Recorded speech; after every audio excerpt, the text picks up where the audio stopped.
Talking with head coach Geno Frugoli. Coach, we're standing in the new locker room for a volleyball team. They're working on it right now. Should have this ready coming up shortly. Got to be pretty exciting to have this new facility coming available for you. Well, there's a lot of new things happening here, and I'm very excited. I wanted to give people at home just a little sneak peek and maybe some of our lockers, but we're not going to pan too far because we want to hold the surprise for later on. But I tell you what, new locker room, new system here offensively and defensively, new attitude. The girls are working hard. We haven't seen exactly all the wins we want yet, but boy, there's some great things happening.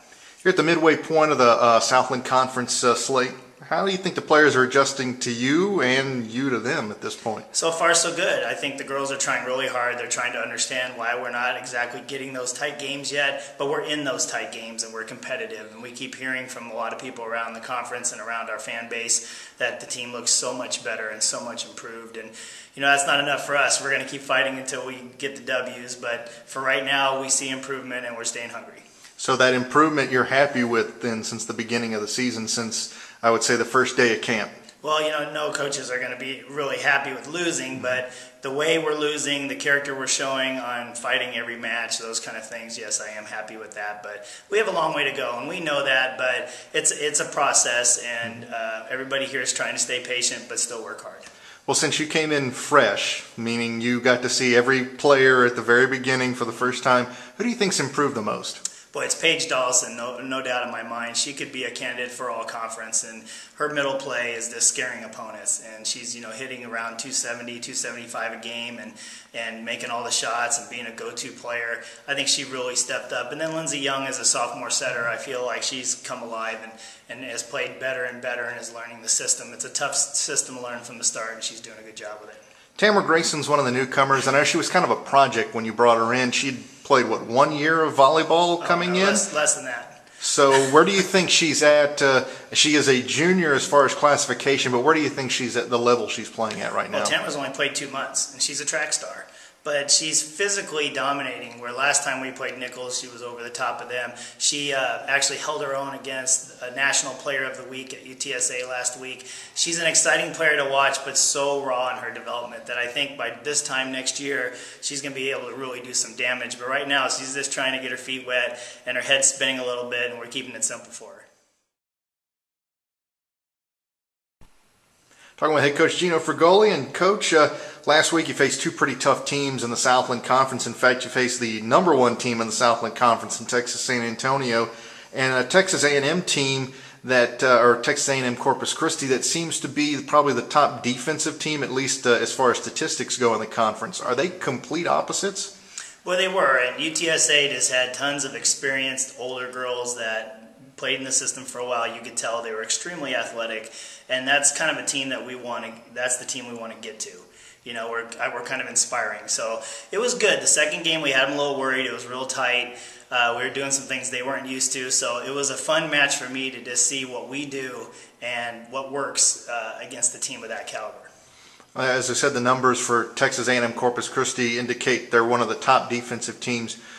Were they better than Texas San Antonio defensively, do you think? Maybe defensively, but only because UTSA had such great hitting and blocking. They didn't have to play a lot of defense. Different styles. You know, Corpus Christi was definitely more of a dig it up and just keep the ball in play, try to wear you down. And we weren't quite ready for that when we walked in there, and we didn't play well that day. So, you know, when you travel that extensively, that was the longest trip of the year. I think that had something to do with it. But no excuses. We need to play better, and we give our hats off to those two teams, and we'll catch them in the future.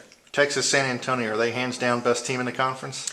Well, I don't know about hands down. There's a lot of good teams in the Southland, and I feel like there's a lot of competition throughout the conference. There's no more easy games. You know, people thought we were in an easy game. I think that perception is kind of changing, and so it's going to be fun to watch Southland volleyball for years to come.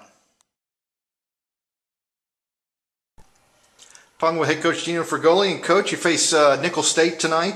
What did you learn about them the last time you faced them here? Boy, that they're better than probably they look on film, and that they're another team that they're losing, but they're losing very close. They're battling. They're trying to get over the edge. So much like us. Their coach, Coach Trammell, I know her. I know her system. It's very similar to some of the things we do. So it's always fun to watch us play a team that kind of mirrors some of the things that we do. And it was 2-point games the last time we played them throughout. So it should be an exciting game tonight. I hope we can go in their house and upset them at the final play like they did with us. Nicholls is the closest school in the Southland Conference to Southeastern. But when you look at the rosters, both in volleyball, Nicholls and Southeastern, not a lot of players from in the state of Louisiana, whereas like, say, football or baseball is very heavily, almost 80 to 90% of the roster is from within the state of Louisiana. So is there still that sense of rivalry between the two that maybe those other sports have, or is it a little bit different because you've got so many players that don't either have played against each other like they do in those other sports for probably 10 years, they've got the history, or is it just another Southland Conference school? Well, that's an interesting dynamic. These players on both squads, they've still played together like in club and high school. We're still getting kids from similar areas. And I'm really working hard with the local high schools and club coaches on changing our perception, having locals get involved with our team. We put our first local girl on our roster, and we have another one coming up that we'll announce later. So, I mean, that perception's changing. We want to get more kids from Louisiana if we can. But there is a definite rivalry. I know that coach pretty well. We're close in proximity. We're both Louisiana State schools. We've talked about trying to start a tradition where we play for something, you know, like the cannon in football or those kind of things. So it is a fun, intense rivalry, and I think our girls know how close we are to them, and it's time to break through and try to beat them. Well, Coach, thanks for your time, and best of luck this week. Thanks, appreciate it.